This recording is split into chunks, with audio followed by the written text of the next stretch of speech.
La Gemara du Chok l'Israël ce matin, Berachot 25b. Rav Achai, Yasak les librés Berav Yitzhak Bar Shmuel Bar Marta. Rav Achai, il voulait marier son fils et il allait à la maison de Rav Yitzhak Bar Shmuel Bar Marta. Aïle la choupa velo avam istay amilta. Alors, le Khatan et la Kala Baruch Hashem se sont mariés, mais le Khatan n'arrivait pas à consommer son mariage. Il n'arrivait pas à être ensemble avec sa femme. Ça veut dire qu'il y avait quelque chose. Il faut comprendre. À l'époque du Talmud, il y avait beaucoup de sorcières. Et des fois, les sorcières faisaient une sorte qu'elles comme attachaient le Khatan. Attacher, ça veut dire qu'ils ont fait une sorte de sorcellerie qui ne peut plus s'approcher de sa femme. Et c'était comme quelque chose qui est très grave et très connu et très répandu à l'époque du Talmud. C'est pour ça qu'il y a une coutume ashkénaze que le Khatan, chassidique plutôt, que le Khatan ne porte pas des choses qui sont attachées. Par exemple, il ne va pas fermer le bouton de sa chemise. Il ne va pas attacher le lacet de ce soulier. Il ne va pas se mettre une cravate. Tout ça parce que tout ce qui a un nœud, ils ne veulent pas que ce type de sorcellerie s'attrape sur eux. Malgré que Baruch Hashem aujourd'hui, depuis le Maharal de Prague, qui a annulé toute la sorcellerie, il y a encore certaines sorcelleries qui existent, mais pas aussi fort comme à l'époque. Mais les Ashkénazes, comme en Europe, il y avait cette coutume-là. Alors ils ont gardé cette coutume et par-dessus son costume, il met le kittel, comme une tunique blanche, et là tu vois pas que les boutons sont ouverts, tu vois pas qu'il n'a pas de cravate, tu vois rien. Et c'est après la choupa, une fois qu'ils ont fait la choupa, il a le droit de fermer ses boutons, mettre la cravate et tout ce qu'il en faut.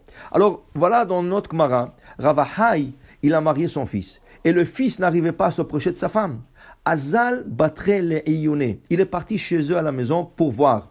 Toujours, quand il y a un problème, il faut voir qu'est-ce qu'il y a à la maison. Des fois, à la maison, il y a des problèmes. Par exemple, peut-être les mezuzot ne sont pas cachères. Peut-être il y a une avoda zara, comme quelque chose, une croix ou une statue qui est interdite. Il faut toujours chercher à la maison. Quand il y a un problème, il faut toujours commencer par la maison pour voir s'il y a quelque chose à la maison qui n'est pas propice. Comme j'ai lu une histoire très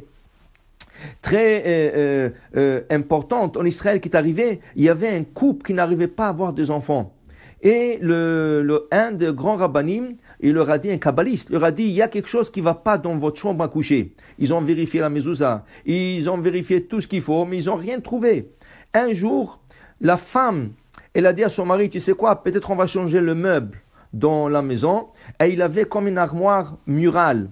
Ils ont enlevé l'armoire murale. Qu'est-ce qu'ils ont trouvé derrière l'armoire? Sur le mur, il y avait des croix. Et c'est ça qui a empêché le couple d'avoir des enfants. Et après, Baruch Hashem, ils ont tout enlevé, tout refait, et ils ont eu des enfants. Pour dire qu'il faut aller voir. Rav Achai, Azal, Batre, le Yone. Il est parti après de chez lui, son fils, pour regarder qu'est-ce qui ne va pas. Chaza Sefer Torah de Manach. Qu'est-ce qu'il trouve? Dans la chambre à coucher, il y avait un Sefer Torah. Amarleu, Iku Ashtalo Atai, Sekentun Libri. Il leur a dit à l'autre famille, à la belle famille, si je ne serais pas venu voir ça, vous aurez mis mon fils en danger. C'est heureusement que ça se terminait comme ça, qu'il ne pouvait pas s'approcher de sa femme. Mais ça aurait pu terminer beaucoup plus grave. Un Sefer Torah, dans un endroit où il y a un couple, Haz Veshalom, il aurait pu mourir même. De Tanya Bait Sheyesh Bo Sefer Torah, au Tefilin. Assur le shamesh botamita, achiyotziuem achnechem kli betochli. Une maison où il y a un Sefer Torah ou un tefilin, il est interdit d'être avec sa femme ensemble. Ça veut dire que dans ta chambre à coucher, il est interdit d'avoir un Sefer Torah, un livre de Torah et un tefilin. Plus que ça, la halakha interdit d'avoir des livres, pas des livres de Tehilim, pas des livres de commentaires, rien du tout dans la chambre à coucher. Maintenant, tu veux lire, c'est bon. Alors tu as un tiroir, rentre-le dans le tiroir. Tu vas à l'hôtel avec ta femme, tu n'es pas chez toi, mais tu as le tefilin avec toi. Alors rentre-le dans un tiroir, rentre-le dans un armoire, quelque chose pour qu'on ne le voit pas. Le problème dans ce cas spécifique dans le Talmud, le Sefer Torah était découvert comme ça devant la Hatan et la Kala. Alors Amar Abaye, Lo Shanu, Ela Bekli shelo kulyan, ava klishu kelyan, afilo asara mane kachada mane dami. Il dit quand on le rentre dans une armoire ou dans un tiroir ou dans quelque chose, c'est quelque chose qui n'est pas spécifique pour le Sefer Torah ou le Tephilim. Par exemple, on va prendre le Tephilim. Qui veut dire? Tu vas me dire que le Tephilim ne sont pas découvertes. Ils sont dans leur sac à Tephilim. Et en plus de ça, par-dessus le sac à Tephilim, à l'extérieur, il y a un sac en plastique. Dire Abaye, même si tu le mets dans 100 sacs comme ça, un dans l'autre, dans l'autre, comme ils sont pour le Tephilim et tu l'utilises chaque jour, c'est pas considéré kli betor kli. Il faut 2 couverts. 2 couverts, c'est considéré comme c'est couvert. Alors, je vous explique. Par exemple, la mezouza. La mezouza, on la couvre avec un plastique et puis on met le boîtier. 2 couverts. Et là, tu peux la mettre partout dans la maison, inclusivement dans ta chambre à coucher. Mais si tu mets une mezouza dans un plastique et après tu le mets dans un boîtier transparent en verre et ça fait face à la chambre à coucher, c'est pas bon. C'est pas kli betor kli. Il faut 2 kelim pour que quelque chose soit considéré couvert. Tu as un livre, tu as quelque chose de sacré et tu veux rentrer dans la salle de bain.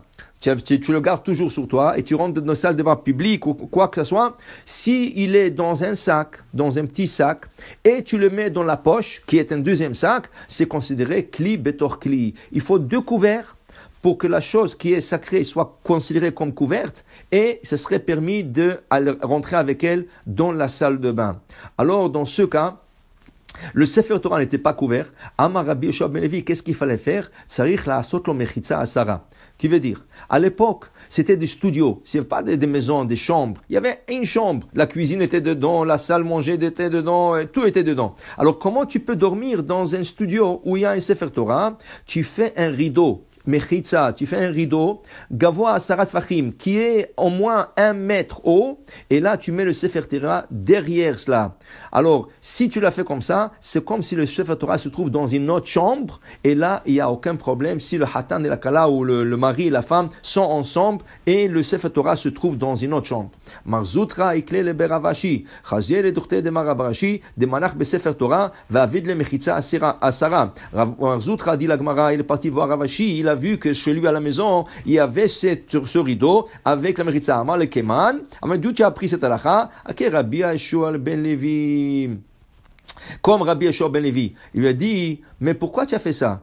Il a dit, oui, parce qu'il faut que le Sefer Torah soit dans un autre domaine. Il a dit, ça, c'est dans un studio, dans une place où il n'y a pas de chambre.